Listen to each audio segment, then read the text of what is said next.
अस्सलाम वालेकुम स्टूडेंट। आज का हमारा टॉपिक है general guidelines for aerobic exercise. यानी कि जब हम उसकी एरोबिक एक्सरसाइज करते हैं तो उसकी गाइडलाइंस कौन कौन सी हम उसको देंगे। उसमें हम जो होता है उसका टारगेट हार्ट रेट और मैक्सिमम हार्ट रेट जो होते हैं वो इस्टेब्लिश करवाते हैं। क्या करवाते हैं? टारगेट हार्ट रेट और मैक्सिमम हार्ट रेट इस्टेब्लिश करवाते हैं। उसके बाद जो होते हैं हम उसको वार्म अप करते हैं 5 to 10 मिनट्स, यानी कि 5 to 10 मिनट्स जो होते हैं हम उसको वार्म अप करवाते हैं। फिर उसमें कौन सी हम वार्म अप कैसे करवाते हैं? उसमें जो होते हैं हमारे पास स्लो स्पीड पे क्या करवाते हैं? रिपीटेटिव मोशन और स्ट्रेचिंग, यानी कि स्लो स्पीड पे उसकी स्ट्रेचिंग और रिपीटेटिव मोशन करवाते हैं और उसकी जो एफर्ट होती है उसको ग्रेजुअली इंक्रीजिंग करते हैं। पहले हम उसका टारगेट हार्ट रेट और मैक्सिमम हार्ट रेट जो होते हैं वो इस्टेब्लिश करवाते हैं। फिर उसके बाद हम उसको वार्म अप करवाते हैं कितनी टाइम के लिए। बहुत इंपॉर्टेंट है, एमसीक्यूज में भी आ सकता है।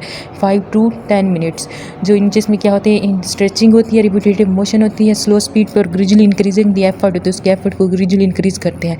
उसके बाद जो होते हैं हम उसकी increase the pace of activity, जो उसकी एक्टिविटी होती है उसको इंक्रीज करते हैं। जो so the target heart rate जो होते हैं वो कैन बी मेंटेन। जो टारगेट हार्ट रेट होता है उसको 20 से 30 मिनट्स तक मेंटेन रखना चाहिए और उसकी जो एक्टिविटी होती है उसको इंक्रीज करना चाहिए। इसमें एग्जांपल होती है जैसे कि walking, running, bicycling, swimming, cross country, singing and aerobic dancing होगी।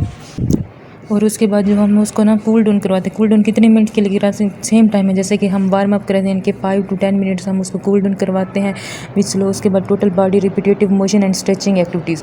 उसके बाद जो है हम एरोबिक एक्टिविटीज़ जो होते हैं अंडरटेकन करते हैं 3 to 5 टाइम्स पर वीक।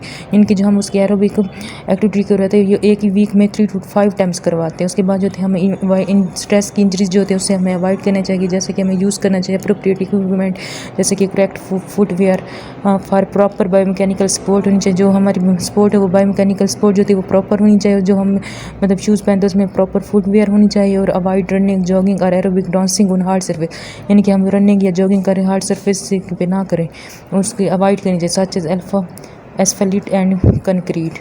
उसके बाद जो होता है हमें अवॉइड करना चाहिए, किससे अवॉइड करना चाहिए? जो अवॉइड करना चाहिए over use syndrome in structure of the musculoskeletal system, proper warm up and stretching of the muscles to be used. उसके बाद इंडिविजुअल जो होते हैं उसको प्रोग्राम ऑफ एक्सरसाइज करवाना चाहिए। हम उसकी गाइडलाइन में से दोबारा बात करते हैं। हम उसका टारगेट हार्ट रेट और मैक्सिमम हार्ट रेट जो होता है उसको इस्टेब्लिश करवाते हैं। फिर उसका हम वार्म अप करवाते हैं 5 to 10 मिनट्स तक। कितना वार्म अप करवाते हैं? 5 to 10 मिनट। और फिर उसकी स्ट्रेचिंग और रिपीटेटिव मोशन को इंक्रीज़ करते हैं लो स्पीड पे और एफर्ट को होते हैं इंक्रीज़ करते हैं ग्रेजुअली। उसके बाद जो होते हैं हम उसकी क्या करवाते हैं एक्टिविटी जो होती है हम उसको इंक्रीज़ करवाते हैं और टारगेट हार्ट रेट जो होता है 20 से 30 मिनट्स तक मेंटेन करवाते हैं। जैसे कि हमारे पास example walking, running, bicycle, swimming, cross country, cycling and aerobic dancing हुई। उसके बाद हम कूल डाउन करवाते हैं कितने मिनट्स के लिए? 5 to 10 मिनट्स। ये इंपॉर्टेंट होता है, एमसीक्यूज में भी आ सकता है। और ये वार्म अप का टाइम भी सेम है और कूल डाउन का टाइम भी सेम होता है। और with slow total body repetitive motion and stretching activities. उसके बाद उसके हम एरोबिक एक्टिविटी करवाते हैं। एरोबिक एक्टिविटी जो होती है वो 3 to 5 टाइम्स पर वीक होती है। उसके बाद जो होते हैं हम इंजरी से बचाना चाहिए, स्ट्रेस फ्रॉम जो स्ट्रेस से यानी कि अप्रोप्रिएट इक्विपमेंट यूज़ करने चाहिए, जैसे कि करेक्ट फुटवेयर का इस्तेमाल करना चाहिए, प्रॉपर बायोमैकेनिकल सपोर्ट होनी चाहिए और अवॉइड रनिंग होगी, जॉगिंग होगी, एरोबिक डांसिंग और हार्ड सरफेस। हम हार्ड सरफेस पे रनिंग और जॉगिंग वगैरह करने से अवॉइड करनी चाहिए। उसके बाद जो होती है हमें ओवर यूज सिंड्रोम स्ट्रक्चर्स जो होती है स्ट्रक्चर में जो होती है ओवर यूज सिंड्रोम को अवॉइड करना चाहिए, जैसे कि structures of the musculoskeletal system, proper warm up and stretching of the muscles. उसके बाद जो होती है हमें individualize the programme of exercise करवाना चाहिए। Thank you so much.